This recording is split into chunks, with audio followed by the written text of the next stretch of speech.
Graça e paz, meus irmãos, tudo bom? Aqui quem fala é Hudson Moreira, do blog Escola de Profetas. Hoje estaremos falando da salvação pela graça. No livro de Efésios, no capítulo 2, versículo 8, diz assim a palavra de Deus: porque pela graça sois salvos, por meio da fé. Isso não vem de vós, é dom de Deus. Você vai conferir este tema desse vídeo. Não deixe de se inscrever, compartilhar, dar o seu like e assistir esse vídeo até o final. Vamos lá?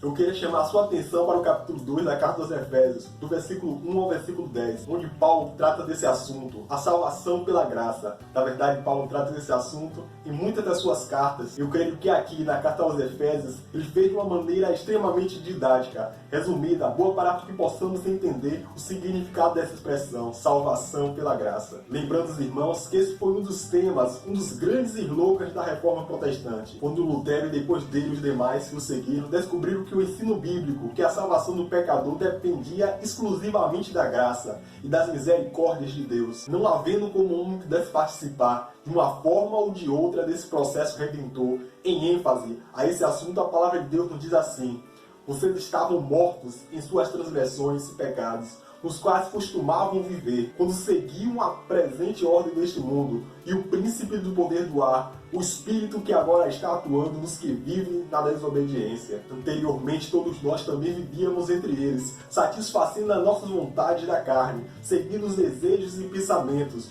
Como os outros, éramos por natureza merecedores da ira. Todavia Deus, que é rico em misericórdia, pelo seu grande amor com quem nos amou, Deus nos deu vida juntamente com Cristo, quando ainda estávamos mortos, transgressores. Pelas graças sobre vocês são salvos. Deus nos ressuscitou com Cristo e com Ele nos fez assentar nos lugares celestiais em Cristo Jesus, para mostrar nas eras que hão de vir a incomparável riqueza da sua graça, demonstrada em sua bondade para conosco em Cristo Jesus. Pois vocês são salvos pela graça, por meio da fé. Isso não vem de vocês, é dom de Deus. Não por obras para que alguém se glorie, porque somos criação de Deus, realizada em Cristo Jesus, para fazermos boas obras, as quais Deus preparou de antemão para que andássemos nela. No capítulo 2, versículo 1 ao 10, fala dessa graça de Deus, pela qual a igreja se forma. Na verdade, o texto que abordamos anteriormente, ele começa com uma descrição devastadora da situação humana, que vai do versículo 1 ao versículo 3, quando faz a exposição do real estado da humanidade diante de Deus. Depois ele introduz a graça de Deus, falando a partir da misericórdia de Deus, deixando em evidência a obra de Cristo, contra a situação da depravação da raça humana. No fim, entendemos claramente o que é a graça de Deus. Vamos ver o que a exposição de Paulo faz da situação da raça humana antes de Cristo. Vamos começar então com a avaliação que Paulo faz com o estado da raça humana. No versículo 1 até o verso 3, ele diz que os Efésios receberam vida espiritual, porém antes o estado deles era de morte. A morte aqui não é morte biológica, obviamente não, mas sim a morte espiritual, usada para indicar uma situação completamente diferente, incapacidade de se relacionar com Deus, assim como os mortos. Imagina uma mulher perdendo seu marido, pai de suas filhas. A mulher se aproxima do corpo e chora, lágrimas descem no seu rosto e caem no rosto do marido morto. O marido não percebe. As filhas o beijam e o abraçam, e ele não sente o cheiro das filhas, não sente o toque das filhas. As pessoas dizem palavras de saudade e ele não escuta absolutamente nada. Está morto. Ele não reage, ele não sente, ele não vê, ele não experimenta, está absolutamente morto. Essa é a comparação que Paulo faz aqui. Ele diz que os homens e as pessoas, antes de receberem vida da parte de Deus, eles estão mortas espiritualmente.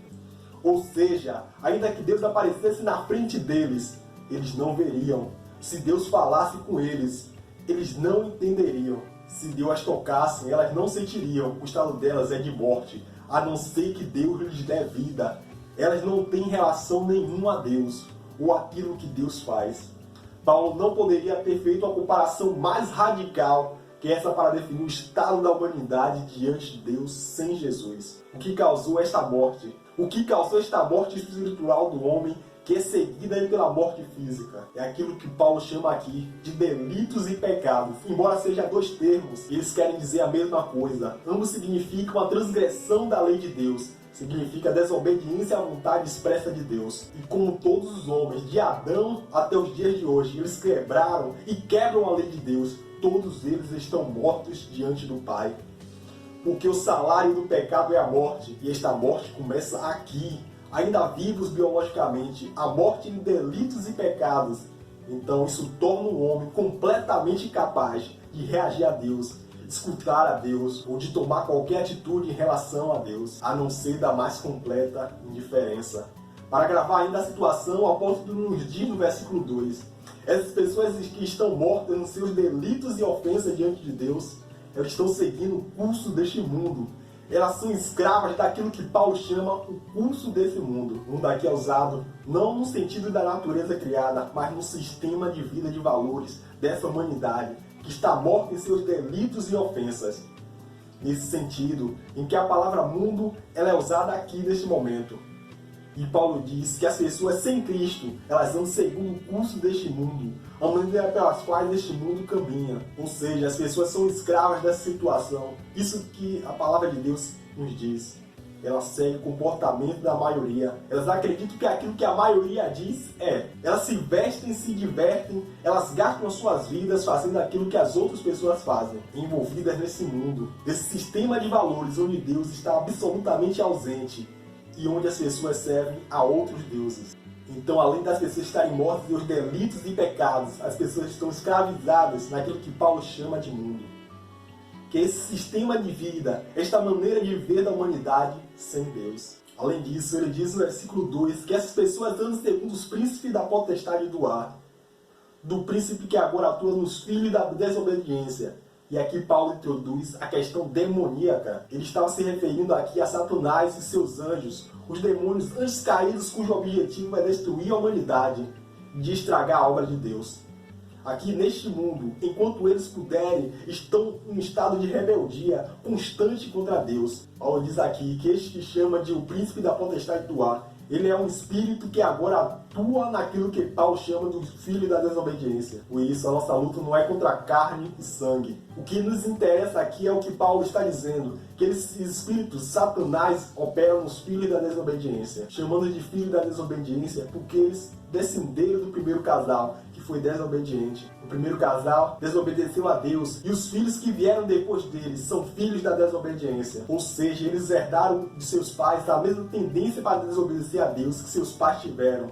É o que chamamos em teologia de pecado original. Somos filhos da desobediência, nascemos desobedientes. Seu filho já nasceu desobediente, então quanto igual a você. E a sua filha bebezinho já nasceu desobediente, inclinada ao mal, pelo que a desobediência dos nossos primeiros pais, que abriu porta para que Satanás os iludisse, para que pudessem agir e atuar neles o espírito que atua nos filhos da desobediência. Veja a situação da humanidade, ela está morta em ofensas e pecados, e anda segundo os cursos desse mundo escrava do sistema de valores e pensamentos, ideias e de conceitos. E Satanás atua e opera na vida deles, fazendo com que a situação deles seja ainda mais drástica.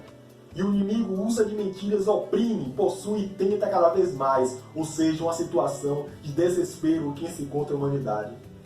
Quando Paulo dizia aqui que ele também vivia outrora segundo as inclinações da carne e dos pensamentos, carne aqui tem para ser entendido não como uma substância que cobre os ossos, mas como uma tendência pecaminosa do nosso coração, chamada de carne, porque a primeira tendência nossa é satisfazer os desejos imediatos do corpo.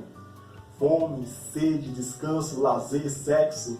Então esta é a nossa inclinação natural. E como Deus não é mais o nosso referencial, nós fazemos isso da maneira errada, com pessoas erradas, no tempo errado.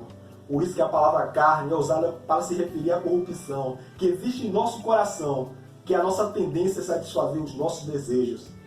Como Paulo diz aqui, segundo as inclinações, fazendo as vontades da carne e dos pensamentos. Ou seja, o homem escravo dos seus desejos, não somente do mundo e do diabo. Ele é escravo do desejo, ele vive para fazer a vontade da carne, dos seus pensamentos. Ele vive para se satisfazer. Ele vive em busca da alegria e de satisfação. Ele vive em busca de prazer, vivendo em busca de poder. As pessoas maltratam umas às outras. Sempre querem ter mais e mais. E, para isso, estão dispostas até a cometer irregularidades e crimes, como vemos mentiras, falsas religiões, falsos ensinamentos.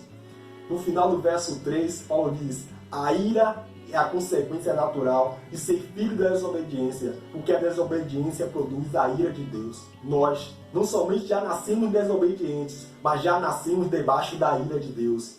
Nós já nascemos como parte de uma raça desobediente, debaixo da ira do Deus Todo-Poderoso, deixado da sua santa indignação, porque a reação de Deus à desobediência, aos delitos e ofensas é extremamente a ira. A ira de Deus não deve ser confundida com a raiva humana. A ira de Deus é a reação justa da hostilidade contra criaturas rebeldes e desobedientes. Portanto, o quadro que Paulo apresenta aqui é um quadro de mais completa perdição, de mais completa impotência do ser humano para livrar-se ou escapar-se dessa situação aqui descrita. Por isso que eu disse que talvez essa passagem de Efésios capítulo 2 é uma das passagens de todo o Novo Testamento onde a situação do homem diante de Deus é exposta de uma maneira clara e didática. Paulo, então, primeiro, destrói toda e qualquer esperança que o homem possa ter e por si mesmo, através de alguma ação ou de atitude sua, ele possa chegar a Deus e obter favor de Deus e o perdão de seus pecados. O quadro aqui é desolador. Não há esperança, não há expectativa, não há futuro.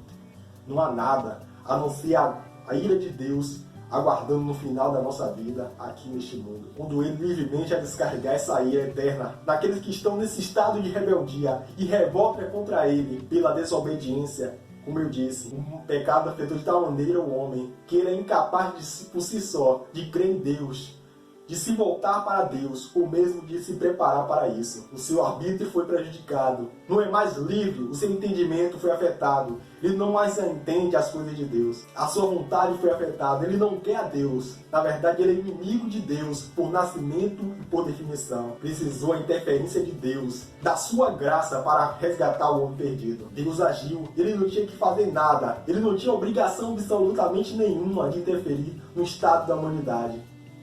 Se ele derramasse a sua ira sobre toda a humanidade, sobre cada membro da raça humana, e condenasse-os ao sofrimento eterno, ele seria absolutamente justo.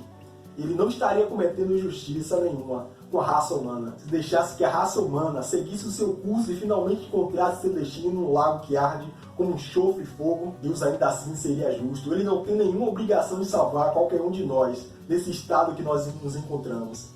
A Bíblia é muito clara quando ela atribui a perdição do homem ao próprio homem, o homem responsável pelos estados de corrupção e vergonha. Mas esse Deus, diz o apóstolo Paulo, ele fez alguma coisa, ele interferiu nessa situação por algum motivo. Paulo anuncia no versículo 4, primeiro, Deus sendo rico em misericórdia. Deus é justo, mas ele também é misericordioso. Misericórdia é a capacidade de Deus de tratar as pessoas de modo que elas não merecem, particularmente no caso da humanidade perdida, é a capacidade de Deus nos tratar de uma forma que nós não merecíamos, pois nós merecíamos a condenação. A graça de Deus, esse favor imerecido, é exatamente Deus não nos dá o que merecemos e nos dá alguma coisa que nós não merecíamos, ou seja, Ele não nos trata conforme nossos pecados, porque Ele não é só misericordioso, diz Paulo, mas também Ele é rico em misericórdia. A sua misericórdia é como um tesouro que não pode se mensurar, do qual Deus saca e investe na vida de cada pecador, conforme Ele deseja. Este tesouro de misericórdia, ele não termina, mas Deus, por causa do seu grande amor com que nos amou. A misericórdia tem a ver com a maneira de tratar, mas o amor antecede a misericórdia e é a causa dela. Deus nos amou com grande amor, amor este que Ele quis salvar, amor com grande amor, muito grande, e utilizando a sua misericórdia, Ele veio com sua graça, com seu amor sobre essa humanidade condenada com justiça. Detalhes, e Ele fez isso no verso 5, estando nós mortos em nossos delitos e pecados. Nós estávamos mortos naquela situação descrita aqui no versículo 1 ao 3. Não foi quando estávamos bonzinhos ou quando estávamos moralmente preparados ou merecedores. Não. Quando nós estávamos mortos, escravos do pecado e da desobediência, debaixo da ira de Deus. Deus então nos deu vida, juntamente com Cristo, e juntamente com Ele nos ressuscitou e nos fez assentar nos lugares celestiais em Cristo Jesus. Através da graça de Deus, Ele nos deu vida, mas o mais maravilhoso foi que Ele primeiro nos deu vida quando nós estávamos mortos. Ele nos ressuscitou com Cristo. A ressurreição de Jesus significa nossa libertação da escravidão do pecado e da morte. Antes éramos escravos do mundo, do pecado e do diabo, mas agora livres, ressurretos em Cristo, que nos fez assentar nos lugares celestiais em Cristo Jesus. A linguagem aqui é tirada da corte. O rei assenta-se no trono, e à sua direita assentava-se o príncipe herdeiro, em lugar de honra, lugar de destaque, de privilégio e de glória. Paulo está dizendo aqui, através da graça manifestada em Cristo Jesus, Deus nos fez assentar nos lugares celestiais, onde Cristo está sentado à direita de Deus. Qual era a nossa situação antes? Éramos filhos da desobediência, filhos da ira. Deus nos faz seus filhos, nos faz assentar à sua direita, juntamente com o herdeiro de todas as coisas. Para você perceber que Deus reverteu toda a situação que Paulo descreveu aqui, do versículo 1 ao versículo 3. Tudo isso aconteceu em Cristo Jesus. Não foi por nossa causa, não foi porque você mereceu, não é porque tinha direito, mas tudo isso ocorreu pelo mérito de Jesus Cristo, pela sua morte na cruz, que substituiu ali eu e você, levando sobre si os nossos pecados. Deus fez isso para mostrar nos séculos vindouros a suprema riqueza da sua graça e a bondade para conosco em Cristo Jesus. Deus faz todas as coisas para sua glória, para que todos percebamos o quão bom Ele é. Pela graça somos salvos. Não merecíamos, éramos pecadores desobedientes, dignos da ira, mas a sua graça, seu amor sem medida, nos alcançou. A fé é a mão vazia que se estende para receber a dádiva do perdão de Deus, que Deus nos oferece gratuitamente em Cristo Jesus. Isso não vem de nós, é dom de Deus.